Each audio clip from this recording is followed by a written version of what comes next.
And many academic books also suggest when you are a startup, you want to identify the market. Don't go after your competitors' number one customers. Go after the segment within your competitors' marketplace who is forgotten, who isn't a priority, and you can snip away and take those customers. And the theory is, as you chip away at these customers who they consider to be low priority, those customers gravitate towards you because you're focused on their solution and their needs. And all that tends to happen is the customer says, okay, we don't have to defend our market share against these small customers. This little tiny startup's focused on such a small segment. What the big competitors forget is that you're chipping it away and you're going upscale, upscale, upscale until, you've built a damn badass product focused around this niche that's actually quite lucrative. Then you go after the big heavyweights. Don't go after your competitors' heavyweight customers from day one. Be very careful with how you approach them, and especially for startups who want to stay under the radar, be very critical or be very stubborn with how you define your ICP, your ideal customer persona or profile. That would be my advice, and it's worked well. If you're going to go, the other idea is if you're going to go after a big customer, then in some ways you risk being a bit of a tech dev shop for the big customer, but really then build out needs for that top customer and make sure the needs you build are needs that scale across the entire marketplace you're going for. Because if a big customer has a certain problem or a certain workflow and you try to solve their problem, it might be that product you built is only useful for that use case, and that other big companies or other companies in the marketplace operate differently. So that's you can do it two ways, but if you're going to do that, then really be critical, or rather I say stubborn, with regards to the product features you choose. Totally. And I think what's interesting, I've always seen, and this is a total outsider view of commercial real estate. That's for any listener out there, like that's where I come from. I wasn't in the business, so I see it a little bit differently than maybe a leasing agent or asset manager or portfolio manager does. But in my simple brain, from the leasing transaction process, the friction only increases with volume. And so my theory was, if you can get the smaller users who have smaller volume or fewer amounts of transactions to really, really be good with your product, then great, that's a checkbox. And then you have to make sure that exactly what you mentioned, you're building functionality, you're building a product that is scalable. And if you're doing that, then naturally it's somewhat of a stair step where it's like, oh, as we scale and as we get larger customers, that problem is being solved at a higher volume and a faster rate because we proved it out on the smaller customer. We built a scalable technology product. And so thus these larger users are able to more quickly adopt what we have built early on in the life cycle of the business. Carl, what are you seeing in the overall marketplace right now? The economy is returning back to normal. There's a recovery happening. What's going on when it comes to the level of transactions in the industry? Yeah, so it's a little bit different if you look at what I would term the three major asset classes for leasing: office, industrial, and retail.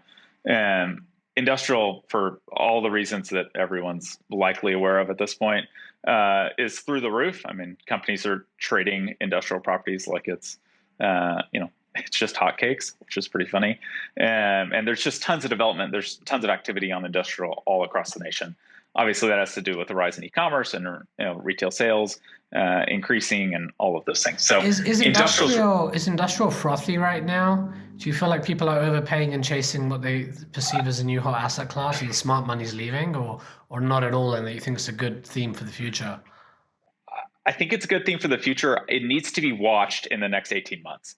Because even in Dallas, I was actually on an industrial panel just a week and a half ago, and there were a couple of major market leaders from a number of the largest REITs in the world, and they were mentioning that they're starting to see that little shift in frothiness, where it's like certain people you're like, you really overpaid for that, like that's not really in line with where our market is, and so I wouldn't say there's been this like pendulum shift towards frothiness. I still think we're at a really good, frankly, good margin in terms of what people are seeing and what they're buying.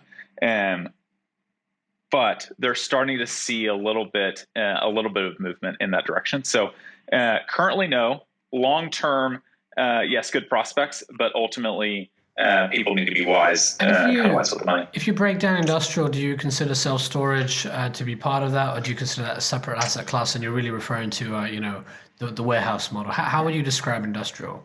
Yeah, I describe industrial a little bit more simply as like the warehousing, the cold storage, the distribution type stuff, and self storage is more in its own asset class from my perspective. So are you seeing demand for industrial in certain hotspots around the country, or is industrial working anywhere? Do you feel like there's a land grab right now where you need industrial warehouses everywhere because Amazon's taken over the world and every online retailer wants to figure out the supply chain?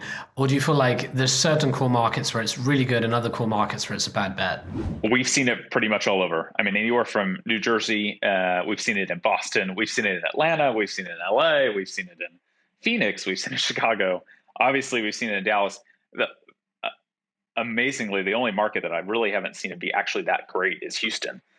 Houston hasn't been a huge industrial winner the past 24 months, which is ironic because even 5-6 years ago, Houston was a massive industrial winner.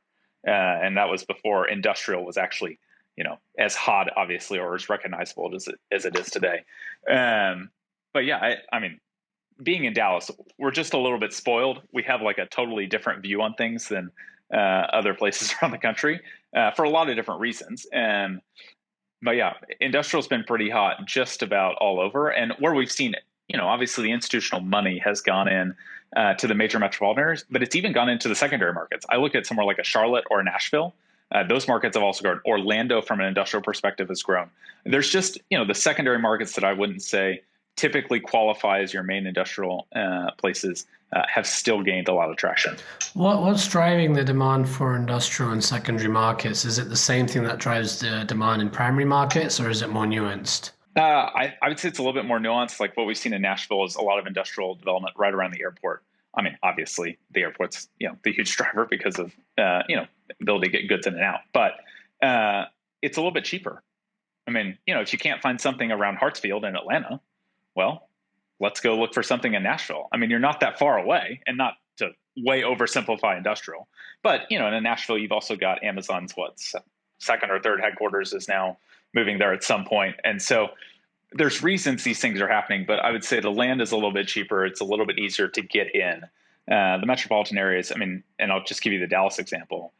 In the major markets, you're having to go further and further and further out from your main industrial development hubs than you were even 12 months ago.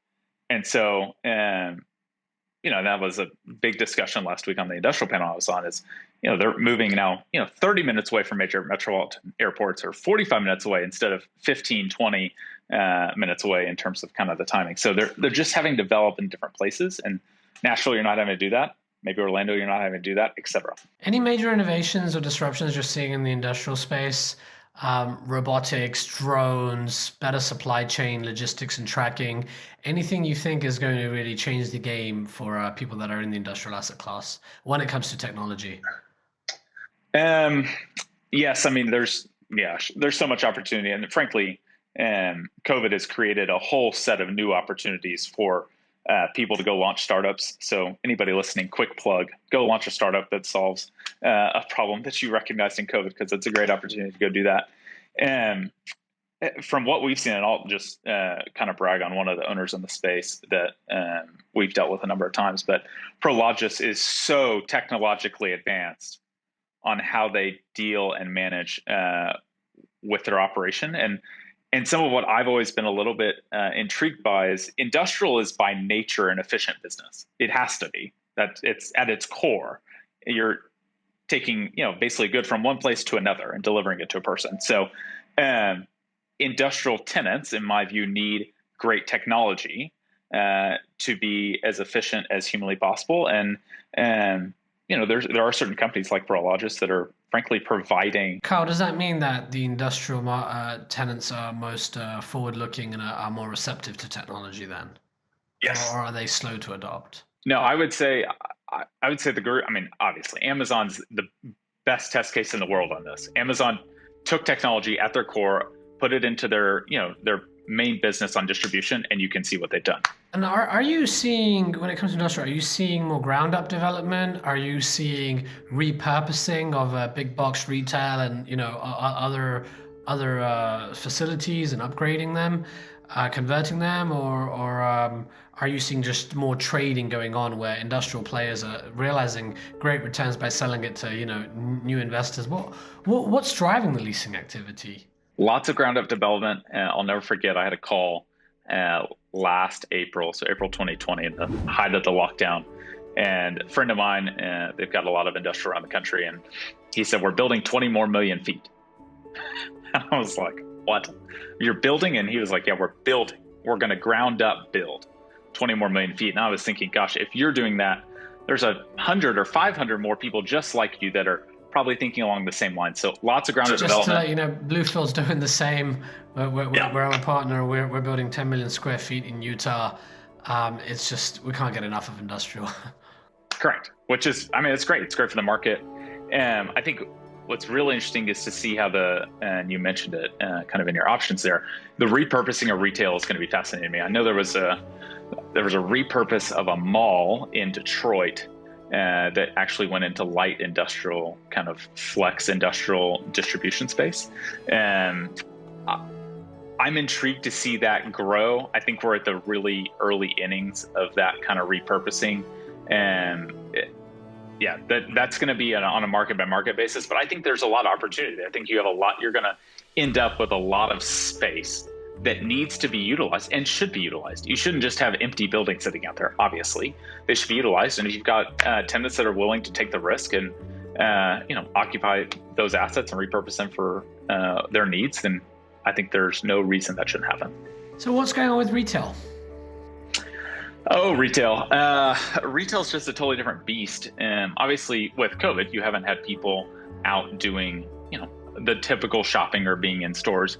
As COVID eases and restrictions not go away, but are become a little bit less restrictive, people should be out and about more.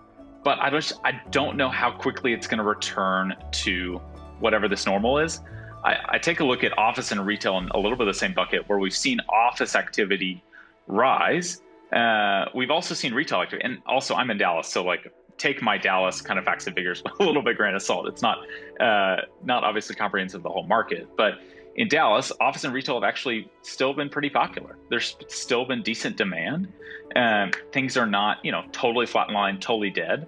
But anytime you get retail and small business where certain small businesses lose out because of COVID, which is so sad, that in a certain sense creates opportunity for new small business to come in and new people to take risk. It really depends on, in my view, the overall market and the risk appetite. And is the market creating an environment for those newer retailers to take that risk and kind of jump in to that area?